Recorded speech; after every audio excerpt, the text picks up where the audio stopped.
How the heck are you guys? I'm Fastidious and welcome to my channel. It is day 4 in our free-to-play series for Watcher of Realms. We're going to walk you through the account and everything you need to catch up on today, but specifically, today is going to kind of serve as a guide or a tutorial on articulating the differences between the different roles of the different kind of heroes in the game. So I'm talking mages versus marksmen versus fighters versus defenders versus healers. Without further ado, let's hop on in. Fastidious. Fastidious. Alrighty folks, welcome to day 4. We have a really good one for you today. I think we're mostly going to talk about the roster, how we're building champions, and the roles they each serve. Before we get into that, we can 5-star Lightlock. So I thought that'd be a fun way to start off, because we definitely want another healer that's really up and running. And I think for these attack-based healers, you really want them at least at 5 stars, especially for the content we're getting into. So let's go to quick star up. I think, yeah, we need to make one more 4-star. And I believe that is sufficient fodder now, that if we go here on our boy Lightlock, a little quick add, perfect. There we are. Should make a big difference. Let's see what the bump is. Yeah, look at that. 500, almost 500 more HP, 483 more, 87 more HP. A nice chunk of health as well. 299 health, excuse me, attack. 299 attack. A little defense, a little magic resist. I'm not complaining about any of that. Anyway, so I'm going to put up on the screen right now a comment from one of the viewers, which is a really good one. So I want to shout out and say thank you to Tobias, or Tobias, however you pronounce it. He says, or they say, on the next video, could you shortly explain the different roles in combat? I get that a healer is healing, but what else can they do? Coming from someone who's never played the game, obviously. And then I'm pretty sure he hasn't played tower defense either, so it's a really good question. And please feel free to ask questions like this, because sometimes things might seem obvious or might feel like I don't even think to explain it, because to me it makes sense. Sometimes maybe it doesn't, I don't know. But please let me know, because this probably will help a lot of people.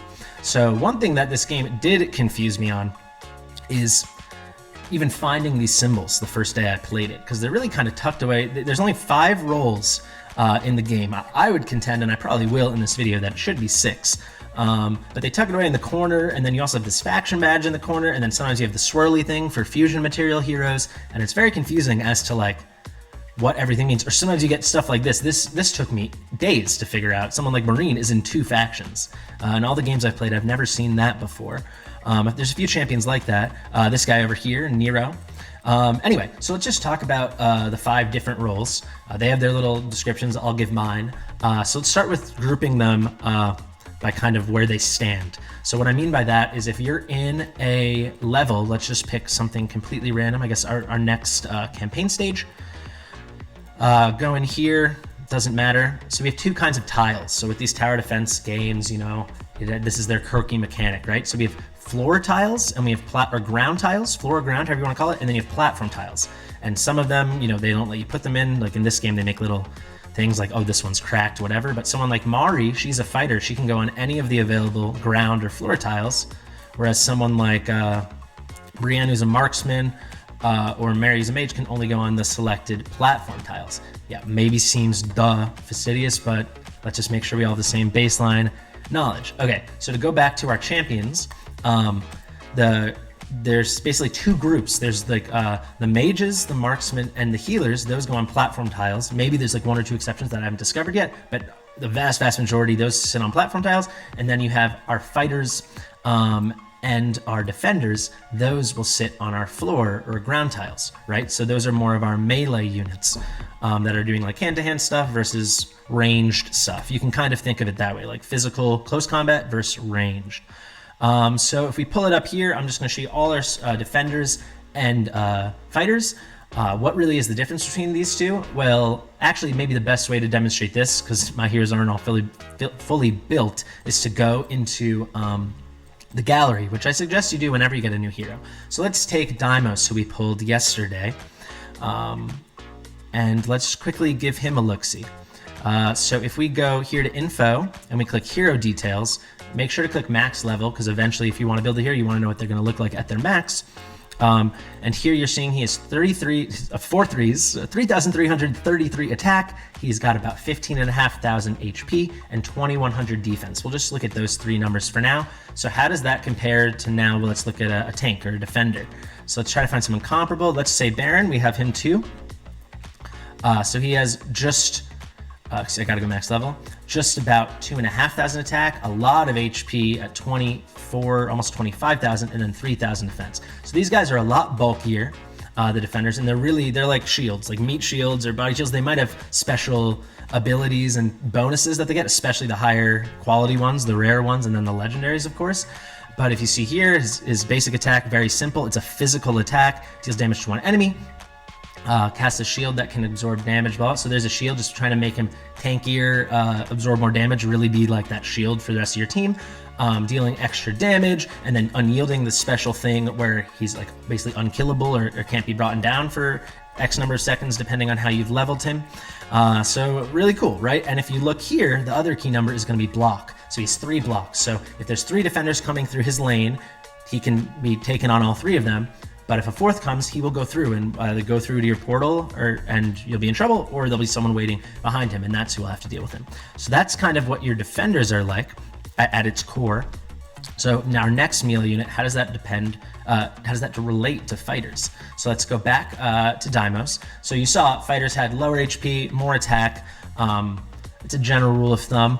But if we look at their stats now, it's going to be much more damage oriented, not self-shielding, not protecting, not invincibility, things like this. Okay, so 150% damage, right? 75% damage twice, increases HP, attack, and defense, blah blah. And then if he if he attacks 4 times, he gets each base attack 4 consecutive strikes. It lasts for 20 seconds, all this kind of stuff. So it's kind of geared towards more causing harm to your opponents. Each consecutive attack against the same target increases damage by 10% for 10 seconds. So damage ramp up, multipliers and the like. So they're comparable, but these guys are more for damage dealing and maybe have other special things, where a lot of your defenders are really tanks, especially your rare and epic defenders. You'll also see, I want to say this has a block, Deimos has a block of 2, and that's pretty much the standard for fighters. There are exceptions. I think there's one defender who can have 4, and I think Isolde has a special skill if we find her. She's the fusion right now, who unfortunately we're going to miss. Where I think she increases everyone's about number of people they can. Yeah, the shield increases, blah blah blah blah blah. Increased block of Isolde. Where does that come in? Where is it? I know she has it. Yes, when activated, increases the block value for all ally heroes in the skill range by 1. There you go. I'm not crazy. So you have things like that. But generally, your defenders are your tanky guys. They block 3. Your fighters are your kind of damage dealer floor units, but can still block 2. And I will make one more note about fighters. So if we contrast, if we contrast Deimos, you see here his damage is normal. So this is something I also wanted to highlight. We have 3 forms of damage here. Piercing, which is strong against light armor.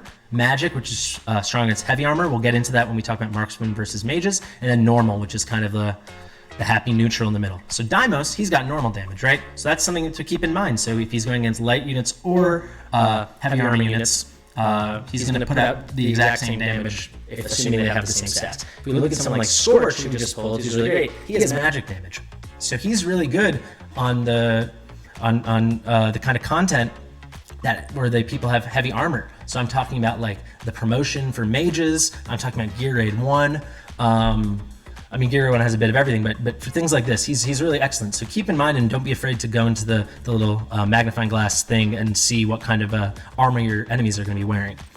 So there you have it. Now let's, I guess, talk about healers, because there's only so much to talk about. I will say this is where I almost wish they divided it up, because kind of you have some healers and then you have like support units. So what do I mean by that? Someone like Vortex is like basically an out-and-out healer. You guys have seen in my videos probably already. If you haven't, go check him out. He's got this very wide heal. He shields his guys, and it's this big AoE heal in this big range. So if we click on his ultimate, increases the healing multiplied by 25% for 20 seconds. When triggered, restores HP equal to 10% max HP of his max HP for all allies in range. Sorry, I'm trying to read fast. The heal amount exceeds their max HP. 110% of the excess will be converted into a damage-absorbing water shield. So he gives your guys a little tankiness. He gives support in that way, but his big thing is these big AoE heals. If we look at his basic attack, grants a heal. You can click it, restores HP based off his max HP, and then surplus of regular healing also forms a damage absorbing water shield with the strength of 70% of healing surplus and duration of 10 seconds. So he has some support in helping you guys shield up and protect themselves, and he's got these big heals. Now I want to highlight who I don't have and wish I did, who's like everyone's favorite, Dolores. She's classified as a healer, but if we look at her, her heals are a bit negligible. So she does a big A1 or basic attack heal based off her attack. So when you have AoE heals, they're going to be weaker than single target heals, and hers is based off of attack, and it's only her basic attack. So it's very, I haven't used it yet, but I've seen videos. It's not the strongest thing in the world. However, if we look at her ultimate, applies 30% inspiration to other allies in range for 14 seconds. This is what makes her some people's favorite champion in the whole game. It's not a healing ability. If we click inspiration, increases the attack proportionally to the caster's attack. While this effect is active, other buffs affecting the same attribute will not take effect. Additionally, the caster is immune to such buffs. So she's not buffing herself. Basically, you stack her with a ton of attack, and proportionally, she is going to increase everyone else's attack based off her attack. So she's like the ultimate attack booster, attack buffer, right? So cool, but not a healer. So kind of like a support buffing function. So definitely get into these descriptions of the skills to know the difference. And then finally, you see here, 60 seconds after being deployed, permanently increases basic attacks healing multiplier by 5%. Graceful Dancing will have a 50% chance to increase the hero's range by 100 when it ends. So look at that. That's 2 parts. So it's going to help the heal on the basic attack a bit, so maybe she can be your second or third healer. But the main thing, again, is all about the ultimate, as it is with a lot of champions. Not all of them, but a lot. This 50% chance to increase the hero's rage by 100. I mean, that's crazy. So there you kind of see with healers, they kind of take on like a support function versus a heal function. I'll give one more very quick example. I don't want this to be too long of a video. So here I've got Lightlock, who's an out and out healer. On his ultimate, he can do like, or is it passive? He can get splash damage. I'll show you really quickly. So a heal on the A1, heals one target based on his attack. Auto casts, big heal restores HP equal to 100% of the hero's healing multiplier for allies, and deals here magical splash damage to 50% attack to their surrounding enemies. And then the passive allows his attack to ramp up, which allows his healing to ramp up. His attack will increase by 10% for 15 seconds each time he heals the same unit, which can be stacked as long as he keeps healing up the same guy. So that's how maybe you've seen the Lightlock comps. So he can do this kind of splash magic damage and help that way. But his main thing is he's just heal. Now let's compare him. Let's pick another good one. Let's go to Nunea, who's a rare champion. If we look here, she's got a basic heal on her A1 based off of attack, but then her ultimate inflicts attack bonus and defense bonus on all friendly units in range, lasting for 15 seconds. This has nothing to do with healing, but this is why you would use it, right? You get an attack bonus, you get a defense bonus. It's very good. And then here you can see on her auto bless as well, the next healing will also buff defense. So she's kind of like a defense buffer, a little attack buff, and then a little bit of healing. So healers, if you're coming from other games, kind of fit this role of like general support, some with a healing function, some with a buffing function. Maybe there's some debuffing ones as well. Not 100% sure yet, but I would not be surprised. Sorry, but let's quickly go back in and finish up with marksmen versus mages. So let's start with the big overall difference between the two. So marksmen, to my knowledge, all of them, but definitely all the ones I've used, will deal piercing damage, which is strong against light armor. So they're not very good against heavy armor, but they're quite good against light armor. So when you're facing opponents with light armor, that you really need to go to them. So, you know, for your gear raid 3 or for your marksman promotion raid, things like that. Let's click on Silas, the new guy, right? Piercing damage, very cool. And then if we look at their things, it's kind of all about this dealing this big piercing damage with these guys, but you know, these legendaries like this might have some extra thing. And you also will see this a lot prioritizing airborne units. Let's see. When activated, the hero's damage is increased by 6%. Each attack becomes soul sniping, so ignoring defense, hitting even harder, blah, blah, blah. Ignoring defense of the target for 15 seconds. I know I'm going fast, but I'm just trying to say most of these guys are going to have some damage dealing. That's going to be their big focus. I would say specifically with the marksman. We will have exceptions if we look like a Lucas, who I featured in a couple guides now. Lucas, you don't really care about damage. He's kind of like Mario or something, where you want to spam his A1 to get slows, and then he has a big slow as well on his ultimate, and then he has chances to get frost, slow even more, so on and so on and so on, right? So there's a couple exceptions, but I'd say all in all, when you look, even someone like Theowin, who's known for his slow, the big thing he's going to do is 100% damage on his thing, attacking multiple times, herds a large saber, which can do AoE damage, so boom, boom, damage. Then his blade hurl.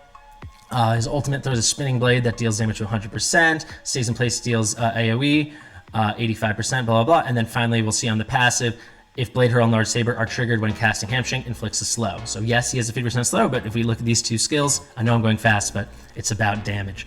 Mages, I want to highlight, do not do piercing damage. Mages, let's find a great example. Mage. I want to do Iona, who I wish I had, who I really love. So if we go to Iona, they do their damage magic damage. So that's really against units with heavy armor. So if you're ever struggling trying to bring down an enemy and it's just not working, you might be using marksman against people with heavy armor, or vice versa, mages against people with light armor. You really want that to sync up. So she'll get plus 20% against heavy armor and be weaker against light armor. So someone like Iona is a good example. She has, again, a little bit other utility, kind of like someone like Theowen, but she's just a boom nuker. So base attack, 100% AoE damage. Let's look really quickly at the auto. Increases attack speed, so trying to get her attacking more, doing more damage. And then in the ultimate, after the ultimate skill is activated, each attack deploys star domain at the enemy's location, inflicting 50% AoE damage. After a short delay, blah, blah, multiple stars will fall, whatever. Instances of 30% AoE damage. I'm just trying to go fast, guys. But curiously, star domain does slow down enemies, but if anyone who's used Iona or check out a video of her, unfortunately I don't have her yet, but she's just nuking. I mean, the slow is cool, but that's gravy. That's not the actual mashed potatoes. However, where I said marksman, most people are like that. They might have a little special thing, but they're really boom damage dealers. With mages, it's not the case. You have many examples of mages that are much more of a support unit, akin to like Nunea or Dolores that we saw. A good example, actually, before we get into Mari, would be Laurel, wherever she is. So she's a mage. If we look at her skills, 100% A1 just to one enemy, so no AoE attack. She is magic dealing. All the mages basically will be. If we look at her ultimate, when this skill is activated, restores 3% of the max rage for 2 random allies. So her ultimate is nothing about doing an attack, nothing about damage dealing. It's all about essentially buffing you, right? So being a support unit, helping your allies. And then we also have a passive when an ally releases an ultimate skill, casts damage increase. I cannot talk today. So plus 10% damage. I mean, that's really something. And it looks like you get another plus 10%, so plus 20% damage. You level up, lasts for 5 seconds. The point is, it's not about damage the way it was with Iona. She really is like an out and out support unit. So I encourage you to go through the gallery, get some of the differences. I hope I did a decent job explaining it. That really covers our bases. Okay, the video's not going on too long. That's great. So let's look at our units, right? This is about our free-to-play account, so let's look at our units. How have we been building them? A lot of strides have been made because we've really been farming the skill-up dungeons. So we'll just go down the order. We'll start with fighters. Deimos, we're using him. He's really good in the guild boss. I will say he needs a re-gear because he dies really fast, like everywhere I put him. But that's on me. That's not on him. Very cool champion. His ultimate's really cool. He puts out a lot of damage. I'll put that up. You guys can pause it and read it if you want, but he just self-buffs in a really big way. The cost is significant, so we definitely are going to want to get the minus 200 because 1100 is a long time to be waiting to get his cost up. Scorch is our #1 fighter right now that we're using just because we're lacking for magic damage, and he's got it in spades. We don't have him in a very offensive build, but he's like, I love him for this. Well, let me just show you. He self-buffs on attack, self-buffs on attack upon entry, and then does AoE up to 3 enemies with magic damage. However, what I really love the most about him, if we go to details, is his range is not 1 tile in front of him, but 2. So I love putting him behind Baron, and they're still both able to attack the same guy because he's going 2 tiles in front. We've also done finally some artifact farming, which I'll talk about in 1 second. And for him, we got one that I think is really great for him. When there's one ally within 1 tile, increases attack by 8%. I always have him right behind Baron or right behind someone to take advantage of that range. So this is a perfect one for him, at least at the beginning when you have to use epics. Gluttony, we use mostly as a tank because he's a really high HP style fighter. So unique in that sense, and he can self-heal based on his own HP, and that's also how he deals damage. So we just throw HP on him. He's very much our third option right now. Or kind of our third option for fighters, but also our third option for defenders. So good transition to defenders. So Baron's our guy. Still need to work on his gear while this buffers. So you can see here, HP bonus, really nice. Not as good, but still HP bonus. It looks like we actually have a new piece here. So let me throw this on here. We'll level it up while I explain. But he's like our main guy. He's tanking everything, throwing Scorch behind him, kind of building our whole formation around having... You definitely need one good defender. So if he's not our next 6-star, he'll be our 3rd or 4th. Like he's going to be, we'll 6-star him very, very soon. I'm a bit disappointed because we are doing all this training and there's no events coming, no tournaments coming to take advantage of the hero training we're doing, the promoting, the leveling, so on and so on. But you should see, hopefully we got a big defense percentage roll here. Oh, brutal. We'll take it, whatever. So you can see he's got a healthy amount, 35,000 plus HP over there. And yeah, we're kind of just building him that way.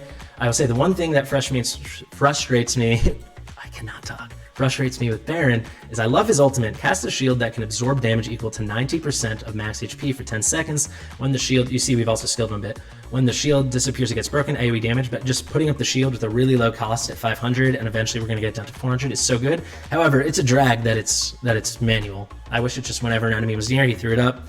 I guess it gives you flexibility, but I forget to click it sometimes, and that's annoying. Rex is just holding space. He has his self shield on his, excuse me, where is it? Is it here? Yes, he casts a self shield on his auto second skill, which I really love, but we are gonna make Livian probably later today. So sorry, Rex, but he's really good.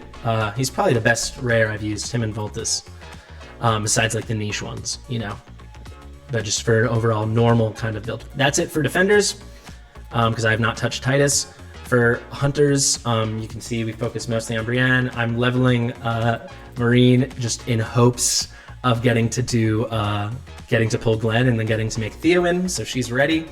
And then I was thinking we also need to build Cuke for Livian, so he's there. And then Elucas has been thrown around. I will say the one cool thing, you guys probably know about Brienne, she's just throwing out damage, mostly single target, a bit of AoE. The main thing with Cratch is that he's doing AoE physical damage, right? So piercing damage, excuse me. So really good in these moments when you need a ton of AoE piercing damage, which isn't much. But against like the neutral enemies in Gear Raid 1, he probably is our top damage dealer, even more so than Amani, just because he's putting out AoE, AoE, AoE, AoE. You can see here, files projectile, marks the target, so on, so on. Here, the closer the enemy is, the higher damage they take. So he did really good close range for something like Gear Raid 1. Then here, more AoE damage. He's fine, whatever. He also has a talent. I should show you. Ignores 10% of that defense. Looks like if we promote him to rank 4, it'll be more. Rank 5, excuse me. Well, we probably will do that today, actually. But we were making use of it, but he's not great. Our healer is very straightforward. Vortex, big AoE based off HP, a little damage out of Light Lock, and it's based off of attack. Sorry if I'm really getting some minutia, guys, but I want to give you a proper view and really explain what everyone does. We're not using Nasande much at all right now. We mostly were using her at the beginning because she auto has this increased speed, but I can't see when it's happening. And either I'm crazy or like there's no effect. And then it only lasts for 8 seconds every 40 seconds. So it's like, it's so hard for me to visualize and I don't know if I'm seeing a difference. So I basically have retired her. We have used a decent bit Autumn because she's not really a healer. She's more of a support unit. She does have a heal, I believe on her A1. Yeah, heal, so 1 AoE based on attack. But then what's so great, I got to show Gold Mabel's Boom first. This is her manual. You get a great initial cost, so you only have to wait 400, and you see I've already been leveling her. Grants crit damage increase to all allies for 20 seconds. That's a long time, and you can do it manually, which I like, so you can time it out. And then you also get a crit rate increase, so 30%. But also, just so you know, if you're coming from a game like Raid, once these are green and you've leveled them up, it will change the description. So you're getting 30% crit rate increase whenever you have your, I think it's 60% crit damage increase up. So really, really good when you just, maybe like me, she's been great. I don't have so many damage dealers, so the ones I do have, she amplifies their damage in a big way.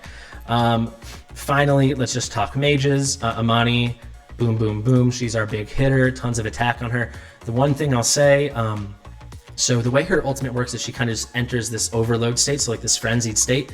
When she's in it, her attack speed is up, damage dealt increases, and then when it ends, she takes a penalty. However, because we have her Awakened 1, because we pulled a dupe, that penalty or that self-debuff doesn't happen, which is great, which I've definitely noticed the difference of. Then I will say for her passive, upon entry, this is another thing, they need to work on this. It says for 15 seconds, her attack, crit rate, and crit damage will be up for 20 seconds. Well, actually, this is confusing. It says 20 seconds, so they need to, maybe I'll submit this. It was 15, and then we haven't leveled it yet. So I guess maybe this will change once we, does this make sense? Let me know in the comments, get in the comments, what the heck? It's 15, but then here, it says 20, and then we haven't done the +5 yet, so maybe that updates once we get the +5. That doesn't matter. What does matter is it lasts X number of seconds, and there's no way of knowing. So like, am I supposed to time it myself? Really annoying. I wish there was like a bar so I know when it runs out so I can time things out better. Mary, I'm gonna make a whole guide from her. It will come out sometime this week. She's just amazing with a full freeze AoE, and then it slows all over. Additional slow and vulnerability from both. She can inflict vulnerability against piercing and magic damage, so super versatile there on your enemies. She's just tremendous, and she's so easy to build. We're not using, except for we used her for the mage thing. Whew, that was a lot, and we're at 25 minutes. So I guess we can just wrap up with a very, very, very quick check-in. As you might have guessed, because did I mention in this video, I made 3 guides already that we're all going to come out in the next 2 days, because, maybe I haven't mentioned it yet, it's been a long day, guys. We've cleared stage 15 of 3 of the 4 insignia class promotion raids, and we've 3-starred them. So we did marksman, we did mages, see the blue for the 3-star, and we did endurance. And I have individual guides on free to play how to do all of them. So if you're struggling, please look out for those in the next 1 to 2 days. They're all already filmed. I'm just trying to pace out the releases of my videos because we have a lot of content coming out right now.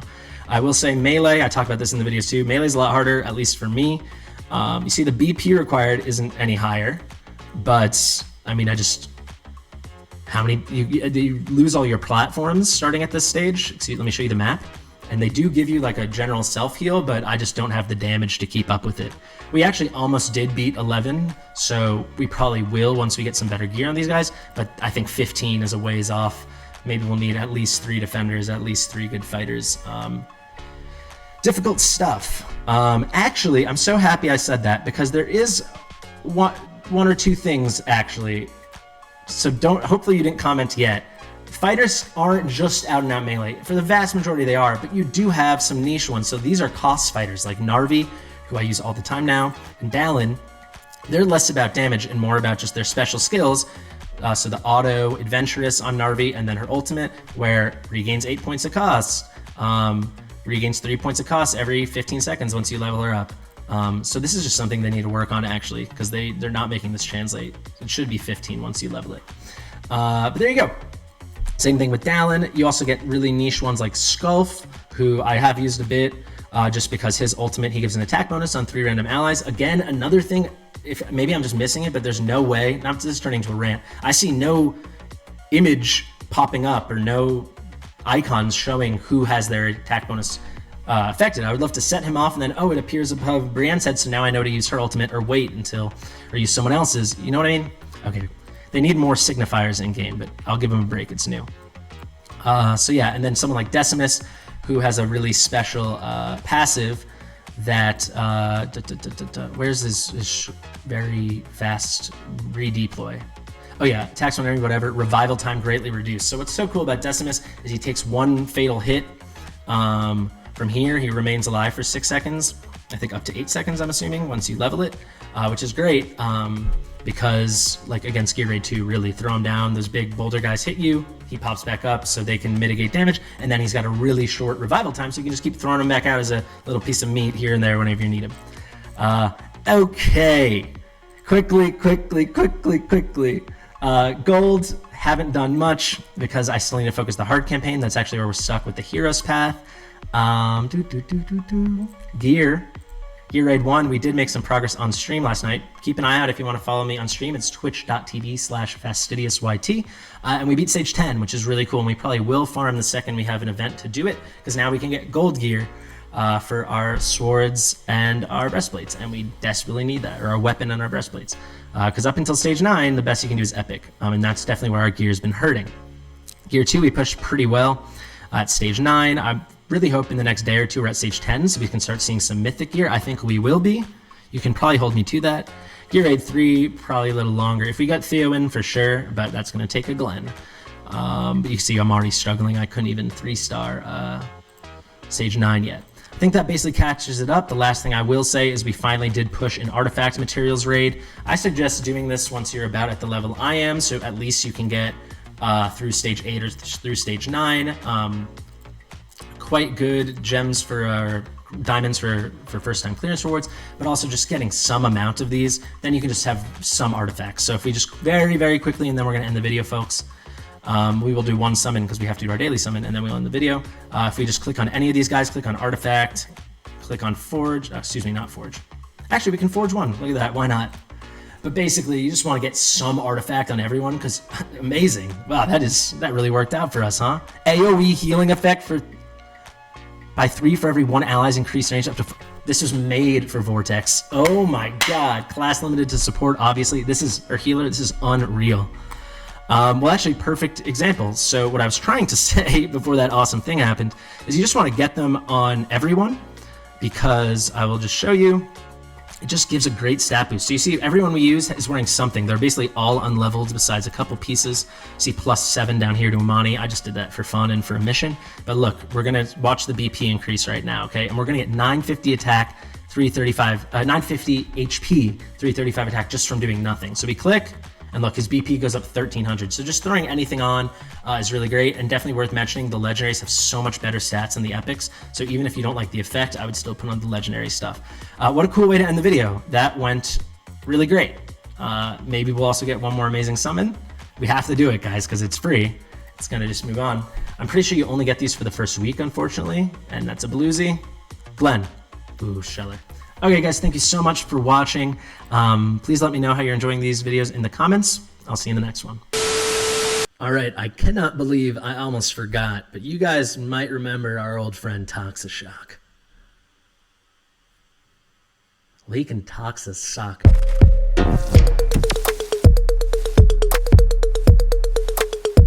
Fastidious.